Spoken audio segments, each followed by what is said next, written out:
કેમ છો વિદ્યાર્થી મિત્રો? ફરી એકવાર હું ગાયત્રીબા વાઘેલા ધોરણ 10 સામાજિક વિજ્ઞાનના વિડિયો લેક્ચર સાથે અમારી આ YouTube ચેનલમાં આપનું હાર્દિક સ્વાગત કરું છું. વિદ્યાર્થી મિત્રો, વિડિયો શરૂ કરીએ એ પહેલા હજુ સુધી જો તમે અમારી ચેનલને સબસ્ક્રાઇબ ન કરી હોય તો તેને અચૂકથી સબસ્ક્રાઇબ કરી લેજો, કારણ કે જેથી કરીને તમને અમારા નવા આવનારા વિડિયોની દરેકે દરેક નોટિફિકેશન મળતી રહે. તો શરૂ કરીએ આજનો વિડિયો. અગાઉના વિડિયોમાં આપણે ભારતીય કૃષિ સંશોધન પરિષદ દ્વારા જે ભારતની જમીનને 8 પ્રકારમાં વહેંચવામાં આવી છે એ 8 પ્રકારની માહિતી આપણે મેળવી ગયા. વિદ્યાર્થી મિત્રો, આ પ્રકરણમાં આપણે જમીન જે કુદરતી સંસાધન છે એની ચર્ચા કરી રહ્યા છીએ. તો જમીન સંસાધનને પણ આપણે બચાવીને રાખવું જરૂરી છે. અગાઉ આપણે જે સંસાધનના સંરક્ષણ અને આયોજનની વાત કરી કે શા માટે સંસાધનોના આયોજન અને સંરક્ષણની જરૂરિયાત ઊભી થાય છે, તો વિકાસ પણ કરવાનો છે અને આજે વર્તમાન જીવન સ્તર આપણે જાળવી રાખવાનું છે. આ બંને બાબતોને આપણે સાથે ક્યારે જાળવી રાખીએ? જ્યારે આપણને પ્રાપ્ત થયેલા જે સંસાધનો છે એ સંસાધનોને આપણે સુયોગ્ય રીતે વાપરીએ, એનો સુયોગ્ય આપણે ઉપયોગ કરીએ, વિવેકપૂર્ણ ઉપયોગ કરીએ, ત્યારે આપણે આ સંસાધનોને જાળવી રાખીશું. તો સંસાધનોના આયોજન અને સંરક્ષણ માટે આ બાબત આવશ્યક છે. તો જમીન પણ એક સંસાધન છે અને ભારત જેવા કૃષિ પ્રધાન દેશ માટે જમીન એ ખૂબ જ અગત્યનું સંસાધન બની જાય છે, કારણ કે ખેત ઉત્પાદન પદ્ધતિનું પહેલું પગથિયું એટલે જમીનની ફળદ્રુપતા. જો જમીનની ફળદ્રુપતા જ ન જળવાય તો ખેત ઉત્પાદન પણ ઘટી જાય અને પરિણામે ખેતીનો વિકાસ પણ અટકી જાય. તો ખેતીના વિકાસ માટે આવશ્યક છે જમીનની ફળદ્રુપતાને જાળવી રાખવી જોઈએ. તો આ જમીનની ફળદ્રુપતાને જાળવવા માટે કયા ઉપાયો હાથ ધરવા અથવા તો જમીનની ફળદ્રુપતાને જે રોકી શકે છે એવી કઈ બાબતો છે એની માહિતી આપણે આજના વિડીયોમાં મેળવીશું. સૌથી પહેલા તો આપણે દરેક જણને ખબર છે કે જમીન માટે, જમીનની ફળદ્રુપતાને જાળવવા માટે જમીનનું ધોવાણ ન થાય એ બાબત પર ખાસ ધ્યાન કેન્દ્રિત કરવાની જરૂર છે. તો અહીંયા પહેલો મુદ્દો આપણે જોઈશું, જમીન ધોવાણ. શું છે જમીન ધોવાણ? તો આપણને દરેકને આ બાબતનો ખ્યાલ છે. આપણે નાના ધોરણોમાં પણ જમીન ધોવાણ વિશે થોડું ઘણું ભણી ગયા છે, એટલે આપણને બધાને જમીન ધોવાણનો ખ્યાલ છે કે જમીન ધોવાણ શું છે. તો કે છે જમીન ધોવાણ એટલે જમીનની ઉપર રહેલા જે કણો છે, બરાબર, જમીનનું જે ઉપલું પડ છે અથવા તો જમીનના જે કણો છે, ઉપરના જે કણો છે એ કણોનું વરસાદ એટલે કે ગતિશીલ પાણી હોય કે વરસાદ વહેતું પાણી હોય અથવા તો જે ગતિશીલ હવા છે એના દ્વારા જે એક જગ્યાએથી બીજી જગ્યાએ જે સ્થળાંતર થાય છે એને આપણે કહીશું જમીન ધોવાણ. ટૂંકમાં એવું કહી શકીએ કે જમીન ધોવાણ એટલે જમીનના કણોનું ગતિશીલ હવા કે પાણી દ્વારા એક સ્થળેથી બીજા સ્થળે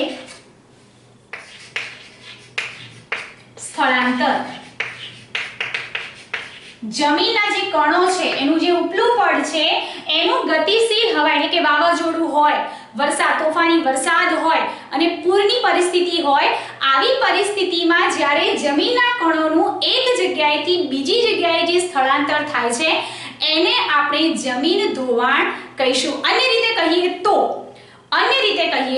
તો જમીનનું જે ઉપલું પડ છે એ ઉપલા પડનું કુદરતી બળો દ્વારા જે અન્યત્ર સ્થળાંતર થાય છે એને આપણે જમીન ધોવાણ કહી શકીએ. આપણે આગળ કહ્યું એમ કે ભારત જેવા કૃષિ પ્રધાન દેશ માટે અગત્યનું કુદરતી સંસાધન એટલે જમીન.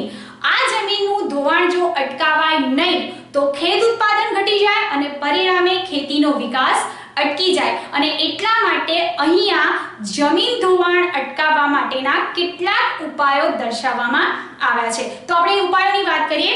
સૌથી પહેલા તો જમીન ધોવાણ અટકાવવા માટે શું કરવું જોઈએ? તો એના માટેનો સૌથી સરળ ઉપાય એ છે વૃક્ષો વાવવા. વધુ વૃક્ષોનું વાવેતર કરવું. જે જમીનો પડતર પડી રહી છે એટલે કે ખુલ્લા મેદાનો છે, આવી જે જમીનો છે એવી જમીનોના ધોવાણને અટકાવવા માટે જો વધારે વૃક્ષોનું વાવેતર કરવામાં આવે એટલે કે પડતર જમીનમાં વૃક્ષોનું વાવેતર કરવામાં આવે તો જમીન ધોવાણને અટકાવી શકાય છે. બીજો એક ઉપાય છે કે ગોચર જમીન. ગોચર જમીનોમાં ચરાણ પ્રવૃત્તિને નિયંત્રણમાં રાખવી જોઈએ, જેથી કરીને પશુઓ દ્વારા જે ઘાસ છે અથવા જે વનસ્પતિ ઉગેલી છે ગોચર જમીનમાં એવી વનસ્પતિના ખાઈ જવાથી જે એમ કહેવાય કે એના ચરાણથી જે વનસ્પતિ ખાઈ જાય છે પશુઓ, એ પશુઓ જે વનસ્પતિને ખાય છે એના કારણે શું થાય છે તો કે જે જમીનનું જે સ્તર છે ઢીલું પડી જાય છે એટલે કે જમીનની ફળદ્રુપતા ઘટી જાય છે અને એના કારણે જમીન ધોવાણ વધી શકે છે. તો એવી પ્રવૃત્તિઓને એટલે કે ચરાણ પ્રવૃત્તિઓને નિયંત્રણમાં રાખવામાં આવે તો પણ જમીન ધોવાણ અટકી શકે છે. એના પછી એવું કહેવાય છે કે જ્યાં ઢોળાવવાળી જમીન હોય, ઢોળાવવાળી જમીન હોય એવી જમીનોમાં સમોચ્ચ રેખીય તરાથી વાવેતર કરવામાં આવે. ઢોળાવવાળી જે જમીનો છે એ જમીનોમાં સમોચ્ચ રેખીય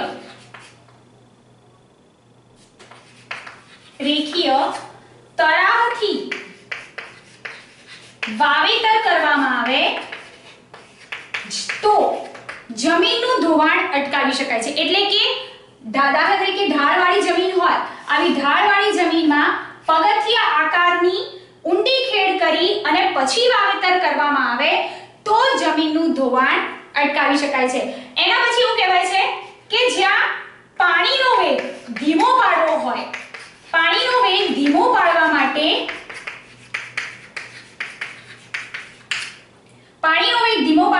ઢાળવાળી જમીનમાં ઊંડી ખેડ કરવી જોઈએ, જેથી કરીને પાણીનો વેગ ધીમો પાડવા માટે આવી જે જમીન છે ઢાળવાળી જમીન હોય ત્યાં ઊંડી ખેડ કરવામાં આવે તો શું થાય, પાણી જે સીધું ઢાળ પરથી નીચે ઉતરી જાય છે નીચે નહીં ઉતરતા જ્યાં ઊંડી ખેડ કરેલી હોય એવા ક્યારાઓમાં ભરાઈ રહેશે અને જેથી કરીને જમીનનું ધોવાણ અટકી શકશે. અને બીજું કે જે ભૂગર્ભીય જળ સ્તર છે એ ભૂગર્ભીય જળ સ્તર પણ ઊંચું આવી શકે છે. તો આ રીતે પણ જમીનનું ધોવાણ અટકાવી શકાય છે. અને બીજું શું કહેવાય છે કે જ્યાં જ્યાં પાણીના વહેડા પડેલા હોય જમીનમાં, જ્યાં પાણીના વહેડા પડેલા હોય ત્યાં આડબંધ બાંધવા જેથી કરીને વહેતા પાણીને અટકાવી શકાય અને સાથે સાથે જમીનનું ધોવાણ પણ અટકાવી શકાય. તો જમીન ધોવાણ અટકાવવા માટે આ પ્રકારના 5 ઉપાયો હાથ ધરવામાં આવે તો વિદ્યાર્થી મિત્રો આપણે જમીન ધોવાણને અવશ્ય રીતે અટકાવી શકીએ છીએ. એના પછીનો મુદ્દો છે ભૂમિ સંરક્ષણ. આપણે અગાઉ વાત કરી સંસાધનોના સંરક્ષણની, તો સૌથી પહેલા તો સંરક્ષણના અર્થની પણ આપણે વાત કરી ગયા કે સંરક્ષણ એટલે એક અછતની બાબત દર્શાવે છે, સમસ્યાની વાત દર્શાવે છે. કોઈ વૃક્ષ કે જીવ એના અસ્તિત્વ સામે જ્યારે જોખમ ઊભું થાય છે તો એ જોખમને ટાળવા માટે જે વ્યવસ્થાપન ઊભું કરવામાં આવે છે એને આપણે કહીએ છીએ સંરક્ષણ. તો જમીન પણ એક સંસાધન છે, કુદરતી સંસાધન છે. આ સંસાધન ભારત માટે ખૂબ જ અગત્યનું છે. એની ફળદ્રુપતા એનું જે ધોવાણ થાય છે એને અટકાવવા માટે એનું સંરક્ષણ કરવું ખૂબ જ જરૂરી છે. તો સૌથી પહેલા તો અહીંયા આપણે ભૂમિ સંરક્ષણના અર્થની વાત કરીશું. તો ભૂમિ સંરક્ષણ એટલે શું? તો જમીનનું જે ધોવાણ છે એ જમીન ધોવાણને રોકવાનું છે. તો જમીન ધોવાણ રોકીને જમીનની જે ગુણવત્તા જાળવવાની છે,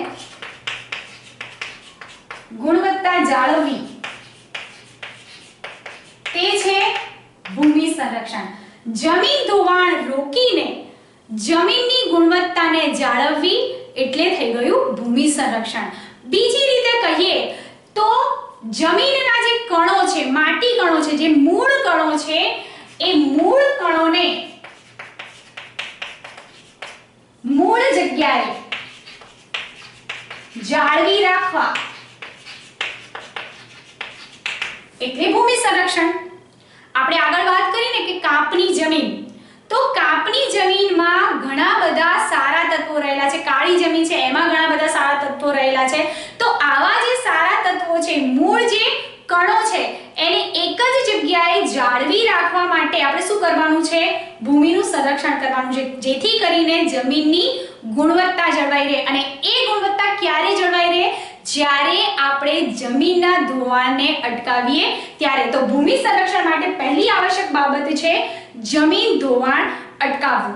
જે તે દુનિયામાં ઘણા બધા દેશો છે અને દુનિયાના દેશો છે જે તે પોતાના સ્થાન અને સમસ્યા પ્રમાણે એ પોતે ભૂમિ સંરક્ષણ માટેના ઉપાયો હાથ ધરે છે. પણ જો ભૂમિ સંરક્ષણ કરવામાં ન આવે તો એવું કહેવાય છે કે પૂરની શક્યતાઓ વધી જાય છે અને એના કારણે જાનમાલની જે નુકસાન છે એ નુકસાનની શક્યતાઓ વધી શકે છે. અને એ નુકસાન ન થાય એટલા માટે ભૂમિ સંરક્ષણ કરવું આવશ્યક છે. તો એ ભૂમિ સંરક્ષણ માટેના પણ અહીંયા કેટલાક ઉપાયો હાથ ધરવામાં આવ્યા છે. કયા કયા ઉપાયો હાથ ધરવા? તો અહીંયા જેમ આપણે બે ઉપાયો જોયા કે વૃક્ષો વાવવા, તો અહીંયા પણ આપણે ભૂમિ સંરક્ષણ માટે લઈ શકીએ છીએ કે વધુ વૃક્ષોનું વાવેતર કરવું. અને ક્યાં? તો કે છે રણ પ્રદેશમાં. રણ પ્રદેશમાં વૃક્ષોની હારમાળા લગાડવામાં આવે તો આ જે વૃક્ષો છે એ વૃક્ષો રણને આગળ વધતું અટકાવશે, જેથી કરીને જમીનનું ધોવાણ નહીં થાય અને ભૂમિ સંરક્ષણ આપોઆપ થઈ જશે. બીજો એક ઉપાય એ પણ કરી શકાય જંગલોનું આચ્છાદન. જંગલોનું આચ્છાદન એટલે કે આ જ વસ્તુ છે કે વધારે વૃક્ષો, જંગલ એટલે શું? તો આપણને ખબર છે કે વૃક્ષોનો સમૂહ અથવા તો વૃક્ષોનો સમુચ્ચય, એને આપણે જંગલ કહીએ છીએ. તો જંગલોના આચ્છાદનને કારણે શું થાય છે?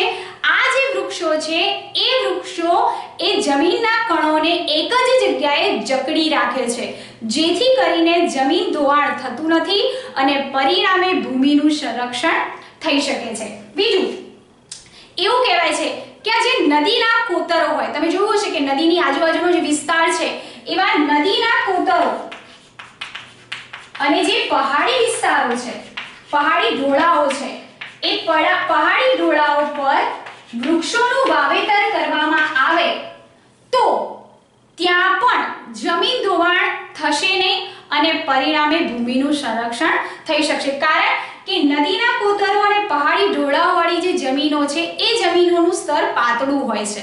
હવે આવી જમીન પર વૃક્ષો ન હોય તો જમીનનું ધોવાણ સરળતાથી થઈ શકે. પણ જો ત્યાં વધારે વૃક્ષો વાવવામાં આવે, આવી નદીના કોતરો અને પહાડી ઢોળાવ પર જો વધારે વૃક્ષોનું વાવેતર કરવામાં આવે તો એ જે વૃક્ષો છે એ જમીનના જે મૂળ કણો છે એને જકડી રાખશે અને જમીનનું ધોવાણ થતું અટકાવશે. બીજું એવું કહેવાય છે કે સીડીદાર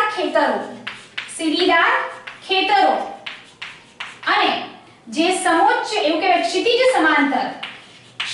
સમાંતર ખેડ કરવામાં આવે તો જમીનનું સંરક્ષણ થઈ શકે. આ પ્રકારની પદ્ધતિઓ અપનાવવામાં આવે તો ભૂમિનું સંરક્ષણ થઈ શકે છે. હવે સીડીદાર ખેતરો તો આપણે જોયા છે કે આ પ્રકારના સીડીનો આકાર હોય એ પ્રકારના ખેતરો અને ક્ષિતિજ સમાંતર એટલે આ પ્રકારની જે વાવેતર કરવામાં આવે તો એ પ્રકારના વાવેતરોથી પણ જમીનનું ધોવાણ અટકી શકે છે અને પરિણામે જમીન સંરક્ષણ એટલે કે ભૂમિનું સંરક્ષણ થઈ શકે છે, જમીન બચી શકે છે. બીજું કે જ્યારે વધારે વરસાદ પડે તો એના કારણે શું થાય છે કે નદીઓમાં પૂર આવે છે. તો આ જે નદીઓમાં આવેલ પૂર છે તો એ નદીઓના પૂરના પાણીને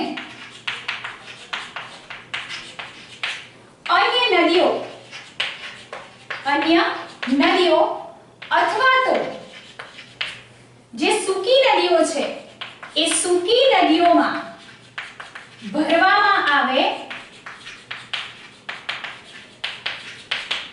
તો પણ જમીન સંરક્ષણ થઈ શકે છે. એનાથી શું થાય? જો નદીઓમાં જે નદીઓમાં પૂર આવ્યું છે તો એ નદીઓના પૂરના પાણીને બીજી જે ખાલી નદીઓ છે એમાં ભરવામાં આવે તો પાણીનો ઉપયોગ પણ થઈ શકે, પ્લસ એ જે સૂકી નદીઓ છે એના કારણે જે જમીનનું ધોવાણ થઈ રહ્યું છે એવી જમીનનું ધોવાણ પણ અટકી શકે અને ભૂમિ સંરક્ષણ આપોઆપ થઈ શકે. બીજું અહીંયા કીધું એમ જ જમીન ધોવાણમાં આપણે જે ઉપાય હાથ ધર્યો એવો જ એક ઉપાય કે ચરાણ પ્રવૃત્તિઓને અંકુશમાં રાખવી, જેથી કરીને આવી પ્રવૃત્તિઓને કારણે વૃક્ષો એમ કહેવાય કે જે જમીનનું સ્તર ઢીલું પડી જાય છે એ જમીનનું સ્તર ઢીલું પડશે નહીં અને જમીનની જે ગુણવત્તા છે એ જળવાઈ રહેશે અને જમીનનું સંરક્ષણ એટલે કે ભૂમિનું સંરક્ષણ થઈ શકે. અને છેલ્લો ઉપાય એવો છે કે જે જમીનોએ પોતાની ફળદ્રુપતા ગુમાવી દીધી છે એવી જમીનોમાં સેન્દ્રિય પદાર્થોનું ઉમેરણ કરવું. સેન્દ્રિય પદાર્થો ઉમેરવા.